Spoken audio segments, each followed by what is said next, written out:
All right, hey, we're back. Apologies for the technical difficulties, but hey, that's why it's called Facebook Live. And so, welcome to the Dave Burtis Consulting Incorporated Facebook Live.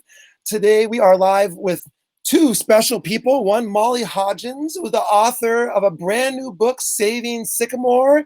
And Molly, would like to say hello to everyone. Hello, everyone. Thank you for joining us. Yes, and we are also super excited to be joined by your special guest, Michele Gay. And so, Molly, maybe give us a little introduction for Michele. Okay, thank you. Well, I'm proud to call Michele Gay my friend. She and I met about a year ago, and Michele is the co-founder, along with Alyssa Parker, of Safe and Sound Schools, which is an organization that's devoted to supporting and promoting school safety. Michele has a special connection to school safety because she lost her daughter Josephine in the school shooting that happened at Sandy Hook Elementary School. So when I met Michele, I was amazed that there's this woman who could lose her child, but still every day be a champion for the safety of other children around the country. So I'm so proud of her and so grateful again, as I said earlier, to call her my friend. Fantastic. Thank you, Michele, so much for joining us. Thank And you. and so, Michele, you really honored us by giving an endorsement for Molly's book. And maybe could you tell us how you first got connected with Molly and some of your thoughts when you first saw what Molly had pulled together with Saving Sycamore? So I first started hearing about Molly, by from other colleagues. Have you met this woman? Have you heard her story? It's unbelievable. You have to meet her. She's so much like you. On and on and on. And it was like, yeah, I absolutely, I'll connect with her. One of it, but it just kept coming and coming and coming. And I think at some point somebody actually did like intro us, and it got lost in the madness of the inbox, and then something just prompted me as we were putting our summit together to just to reach out. And actually, I think it was another mutual connection of ours that was like, have you connected with her yet? So I've finally listened on the 20th, like, have ya, and reached out, and from there it's just been like my soul sister. So just the connection is obvious because of our experiences. But, Molly's a fellow educator, very grounded in service, and doing what needs to be done for the individual right in front of you, literally. So, yeah, that's kind of the beginning of it. And then when she asked me to take a look at the manuscript for the book, I was kind of blown away, and then when I started reading it, I couldn't stop. I think I read the whole thing through, maybe one or two nights, and it filled my cup. So I can't wait to see what it does for the others in the field that are so dedicated. Our school counselors, our teachers, our parents, our kids, everybody out there who loves kids and has a heart for serving others. Yeah, thank you so much for that, Michele. And so we were also blown away when Molly came to us with this project, and she pitched us this project. And as soon as we had read what she sent, we knew we wanted to be a part of this. And we had a connection in a sense as well, because we had published Frank DeAngelis's book, They Call Me Mr. D, about him being the principal of Columbine during that time. And so then when Molly came to us with this book, we were like, yeah, we're absolutely in on this one too. And Molly, first of all, as a brand new author on your release day, what kind of emotions are you feeling about seeing this book actually come into the world? Well, I was very excited, but I also was very humbled. I still did lunch duty today, so I'm very proud of on book release day. But I just excited at the opportunity to share how very blessed we were at Sycamore Middle School, and how so many people around the country reached out to us, and really let us know that there was something about our story that mattered. And so to get to continue to work in the same place where I had this experience is just a blessing every day. So very excited today, and still excited moving forward, and we'll still do lunch duty again tomorrow. Love that. I love that. Yeah. Well, so that's fantastic. I can't believe that you're actually went to work today on your release day. That's some dedication right there. Hey, I've pulled the book up into the screen here for people to see, and Molly's holding a copy as well. Um, and so this is a very unique story. Saving Sycamore, the school shooting that never happened. And so, of course, unfortunately, our news has been filled with story after story of tragedies at school sites, much like Michele experienced. And this is one that didn't happen. And so I think this is kind of as you're seeing this story now, it's going to be read around the world. What kind of misgivings or what kind of nervousness, anxiety, anxious feelings do you have about actually sharing this story with the whole world? Well, I think that one of the things that you have to remember is that my faith played such an important role in that day, and I have had to trust all along the way that God had a plan. I read Frank's book, and he talked about his faith, and I thought, who published this? This is such a wonderful book. And reached out to you guys, and that was the next step. And so I think any misgivings I have had, I let go of this morning at midnight last night at midnight when I first clicked the button to post about the book releasing today. And I just said, Lord, whatever you want this book to do, then let it move forward. My hope, my goal was that this would encourage and inspire people. I feel like right now we're living in a time where we're in the middle of a pandemic. There's a lot of strife and chaos and controversy in our country.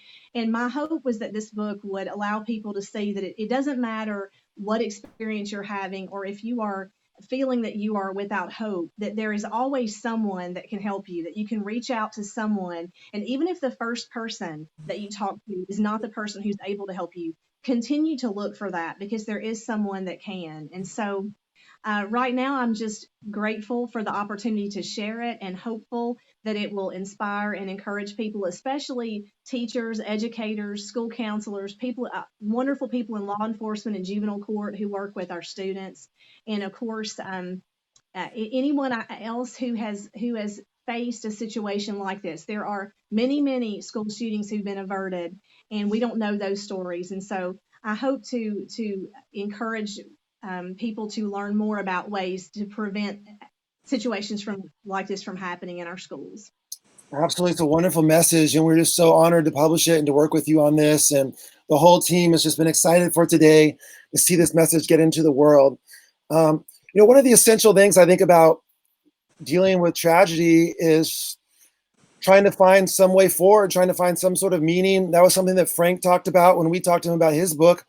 Is Frank said, hey, you know what? Like all the news cameras are there, the trucks, everybody's there, but then they all go home. And for them, the story's over. But for the school, for the community, for the families, they have to find some way forward to find some sort of meaning, some sort of, that like after Columbine, they still had to, they're still Columbine. To everyone else, it's a meme. To everyone else, but for them, it's their community. And so, Michele, that's something that unfortunately you've had to experience. Maybe if you could talk a little about the Safe and Sound Schools and how being a part of that work and how that work has really helped the Sandy Hook parents.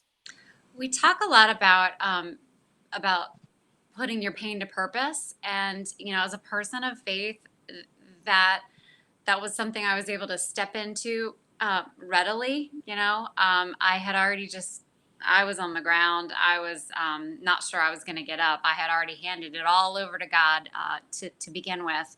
But I really feel like the gift that I was given to help begin putting the left foot in front of the right foot was finding some kind of purpose, finding some kind of meaning, as Frank would say. And Frank was one of the first people that he was a gift to me too.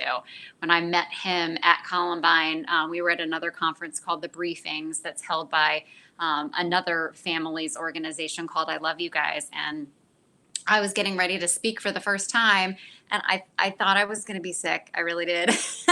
I'm not going to lie. And Frank just reached over and put his hand on my knee, and he was like, "You got this. I know you're a person of faith. God will carry you through this." And I got up there, and I could literally feel it. So for me, just stepping into this work and connecting with incredible people like Frank, like Molly, and like so many others. And we have a huge gathering starting tomorrow that Molly is a part of, our national summit. Molly, we have over 900 people signed up for tomorrow. So it's just finding your people and kind of your tribe, to move forward and do good with what you've been given. And so for me, for my co-founding partner Alyssa, that's been the important piece of it. And all of the Sandy Hook families are different. There are 26 families that lost a loved one, and I think sometimes we all kind of get lumped in together. But we are all different and moving forward in different ways. Many of the families have established beautiful foundations in their child's honor, or their spouse, or their sister, and so on and so forth. So I encourage people to learn about the communities, kind of like you said, Dave. For a lot of other people, it's like it's a meme, or it's not real, to them. But for us, it's our community. These are our loved ones. It's real. So just trying to find the way forward that is that feels right, that gives us purpose, and that honors those that we have lost is critically important. And I don't think you can do that without God. Absolutely. Well, yeah, thank you so much for sharing that. And I wanted to take a minute to thank everyone for joining us over in the comments. If you're watching live, be sure to drop a comment over there. All the comments are entered in to win a copy of this brand new amazing book, Saving Sycamore, the school shooting that never happened.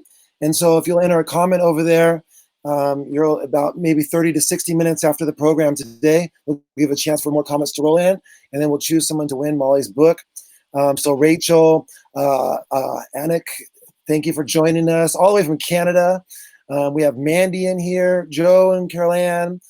Carly is over here. Melody, thank you. Lisa, thank you for being here. Bethany is here. Kathy Wright is here.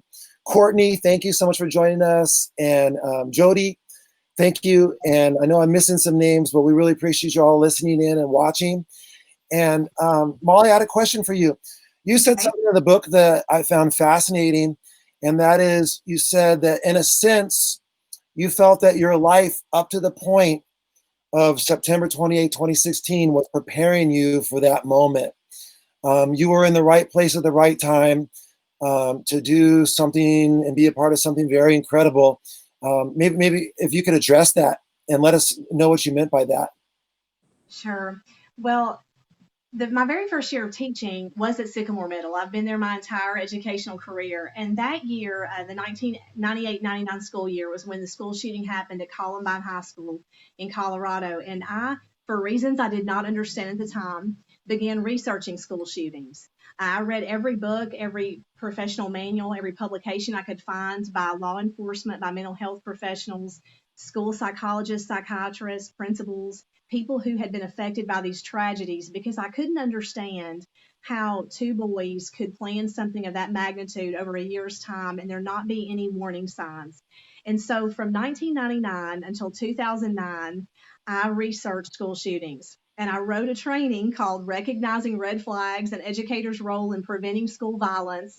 And I preached my 6-hour training to anybody who would listen to me. And I felt kind of like Noah, who was building his ark when nobody had ever seen it rain. But of course, now people want to know about the ark, and I'm very willing to share that. But a lot of people in my life, my family, my coworkers, people couldn't understand, why is a middle-aged woman so interested in a topic like this? And I couldn't explain it. I couldn't understand it myself. And so that morning when this incident happened, started happening, I had a flash, and it wasn't my life flashing before my eyes. It was a flash of all of this research, all these trainings and readings. And I thought to myself, for such a time as this. And I said, all right, Lord, you have been preparing me for 18 years. And still, when I think about the fact that there are thousands in our country with hundreds of thousands of students, that God brought that kid to Sycamore Middle School. And on September 28th of 2016, he brought him to me, and he had prepared me for that. I had studied, my training was an in-depth psychological analyzation of 32 school shooters. And so all of a sudden, it became crystal clear why this happened to me. And so I still, as you can tell, it makes me emotional to talk about it because it's still, for me, that is the miracle. That alone was the miracle. And this happened the day before my 40th birthday. So I always say, God spent 39 years, 364 days preparing me for what would be the most amazing and yet terrifying day of my life. And I knew at that moment when that day was over that my purpose, my first purpose had been fulfilled. And I knew that I really hadn't been living. And now my goal is to do that fully. And to do it not for myself, but to do it to serve others and to encourage people to serve other people. That is the only way that we can be truly happy. When people are searching for ways to find joy, they think sometimes that it's through material things or through money or through other possessions or travel or power, but they don't realize that the only time you will ever have your cup full is when you're doing something for somebody else. And so every day, even today, with Carol Ann, who's watching, washing tables at lunch duty, you're still providing a service for kids who will remember that. And so that's how I think God prepared me. And that's how I think that this story became something that was so much bigger than me. Mr. Gary Bikert, who's one of our Medal of Honor recipients, he talks many times about the importance of living a life not of success, but of significance. And so that's my goal. Successes will fade. I'm going to leave this world with exactly what I brought into it, and that is nothing. All that will be left behind is what I have done for others, and hopefully has inspired them to continue to move that forward and to pay that forward. So, a very amazing miracle aside just from this story was the preparation. And so that's how I think I was prepared. Well, I tell you what, we cannot wait for people to get this book into their hands and to read it and to hear this message, to share this message. And we know it's going to make a huge impact in the world. And one of the, on the book here, it says something kind of unique, Molly. And it says, Congressional Medal of Honor Citizen Honors recipient, Molly Hudgens. And so maybe if you could tell us a little about when that became a title that you could put on your book and how it felt to receive that amazing recognition. Well, our incident happened in September of 2016. And in January of 2017, I was in my office one morning at school, and the phone rang, and it was a lady from Baltimore, Maryland. And she asked if I had ever heard of the Congressional Medal of Honor Foundation. And I had not heard of the foundation, but I was familiar with the Medal of Honor. And she explained to me that in 2006, the living recipients of the Medal of Honor, who are all members of the Medal of Honor Society, decided to create a civilian version of the military honor in order to marry the idea of heroism being something that is not just a military concept. They believe that there are civilians who every day in everyday life do things that other people might find to be heroic. So when this lady contacted me, she told me that every year people are able to make nominations for the Citizen's Honor, and that there had been there's usually between 100 and 150 nominations, and I had been nominated. I remember my first thought was, I thought, for what? What exactly? And then it dawned on me, this obviously has to have something to do with the gun incident. So she shared with me that I was one of 19 finalists and that she would contact me again 2 weeks later to let me know whether or not I had been chosen as a recipient. So, ironically, during the course of this, my mother was diagnosed with breast cancer. And so we were in the hospital in Nashville, Tennessee. She was having a double mastectomy when I got the phone call from the Medal of Honor Foundation telling me that I'd been chosen as a recipient. And the reason that that is so very special to me is, first of all, that it's chosen by men who I believe are America's greatest heroes. We've only had one female recipient of the Medal of Honor, and that's Dr. Mary Walker from the Civil War.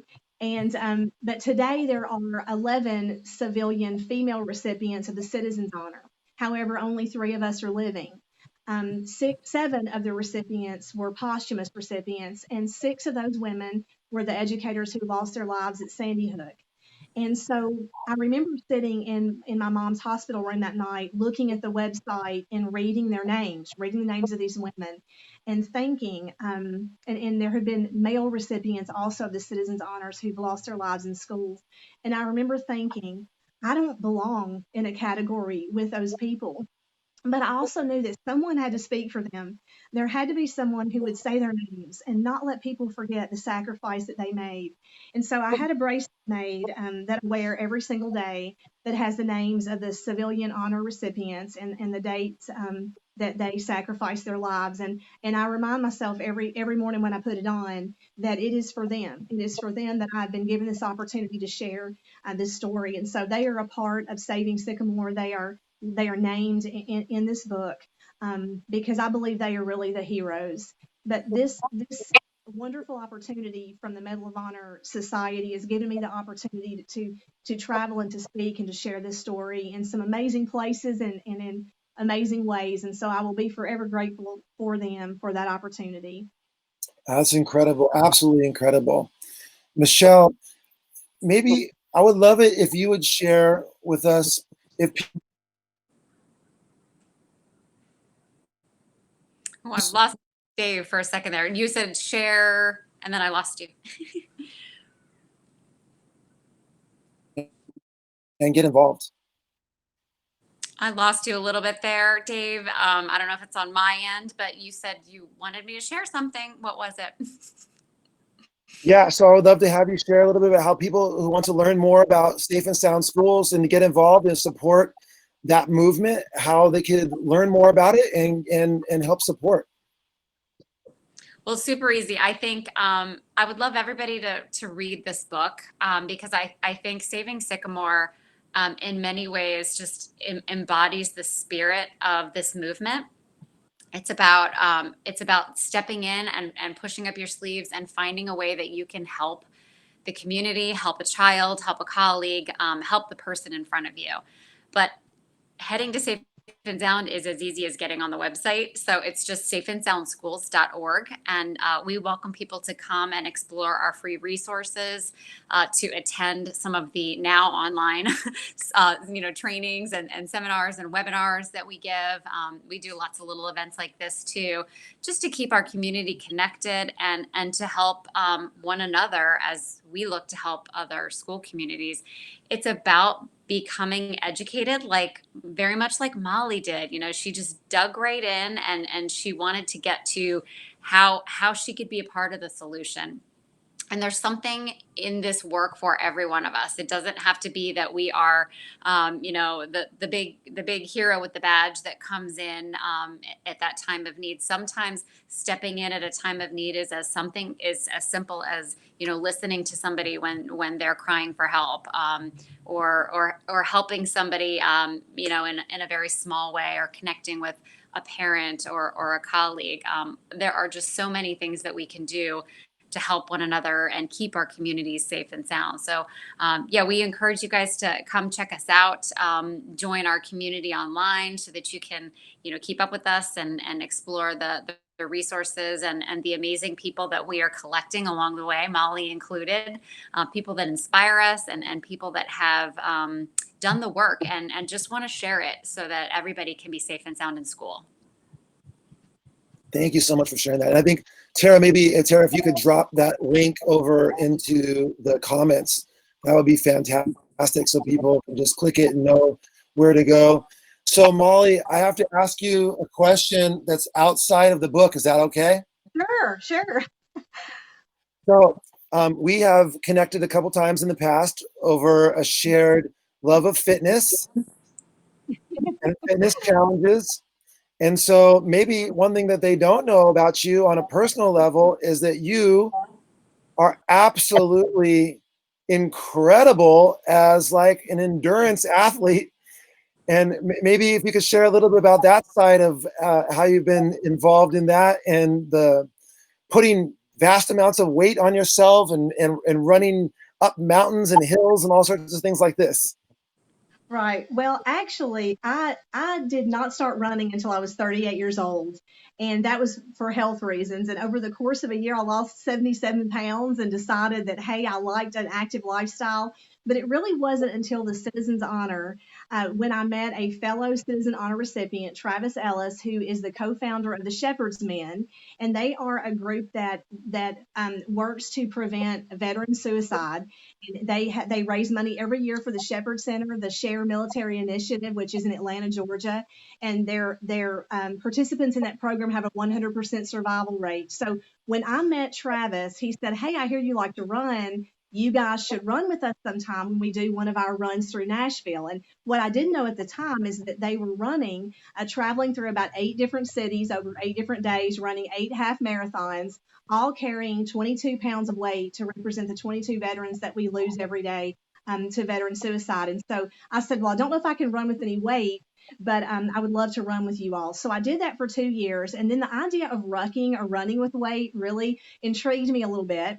So I got online and I looked up rucking, and I found that the world's toughest rucking marathon is the Baton Memorial Death March, which is held in New Mexico on the White Sands Missile Range. And I said, "I think I want to do this." And so, of course, the only person I could find to do this with me was Travis, because he was used to training with weight. And so it took us a while. I was much slower than him, but we did finish it in about, I think, I don't know, 8 hours, something like that. But we rucked 35 pounds, and we did a marathon in the desert. So I could live with the time. But more recently, I decided I wanted to try something different. I'm not a great swimmer, but I decided to try to do swimming circuits in the pool in our backyard. And so September is Suicide Awareness Month. So I decided to dedicate each of my swims to one of the Shepherd's Men families who have lost someone to veteran suicide. And so I was able to complete 220 circuits. It took me about 3 hours to swim that much, but I lived.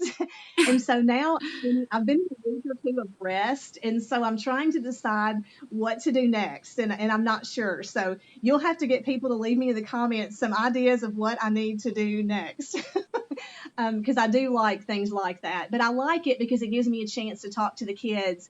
They got to learn a lot about World War II and the Baton Memorial Death March. And I took my backpack into school and showed them how much it weighed, and let some of the older kids even try to pick it up so they could see how much 35 pounds weighs. And so it gave me a really great chance to have them be part of setting goals. We did a lesson on what is something you want to accomplish in your life, and the kids all filled out an index card for me. And so I used all the index cards of the 750 kids in our school to be part of the 35 pounds of weight that I rucked in New Mexico. So they all got to go with me. So that was really special. So for me, it's ways not only to, encourage my own fitness and to continue that type of lifestyle, but it's to look for ways to encourage our kids. Some of them haven't traveled very far away from our county where we live, and they don't know about different states or different places. So it gives me a chance to tell them anyone can do anything that they set their mind to. So, but Dave, you also are a runner. You do quite a bit of running. So we need to find something to do together. Okay, so let's not even compare my running to what you just described right there. I am on the very beginning end of the spectrum of running, and I am certainly not ready to put weight on my back yet and carry it around up hills and things like that. So, but I'm totally inspired by you and that story. And I know we have lots of people in our PLN on Facebook who are either runners or getting involved in fitness, and I'm sure they're going to be inspired by that too. So, listen, Michele, I want to thank you so much for joining us today, not only for sharing your voice in support of Molly and Molly's book, but also for all the work that you've done to honor your child and to help schools, communities, families all over the world create safe schools. So I want to thank Michele for that. And Molly, I cannot possibly express to you how excited we are, how honored we are to publish this book, Saving Sycamore. It's been a pleasure to work with you on it. And like I said before, I messaged you this earlier today. The fun part is still to come. The fun part is when it starts to arrive in people's hands and they actually get a chance to read it and respond. And that's still coming. So as exciting as this day is to release the book, it's going to be even more fun to see it arrive in people's hands and for them to get a chance to read it. Thank you so much, Molly, not only for writing this book, for sharing your message, for joining us on Facebook Live today. And thanks to everyone who's joined us in the Facebook Live. We really appreciate it. And Molly, happy book birthday. Thank you so much. Thank you, Dave, especially to you and Shelly and Tara and all of the team at Dave Burgess, Wendy, everyone there who's been such a great help to me and an encouragement. You all believed in this story when I didn't even know if it was a story. And I appreciate you giving me the opportunity to share it with so many people. Absolutely. Remember, please drop your comments in there. And in about 30 to 60 minutes, we're going to choose one of you to win a free copy of Saving Sycamore, the school shooting that never happened. Okay. And thanks again to everyone for watching. Molly, thanks again. And we'll see you all on the next Facebook Live. Bye-bye.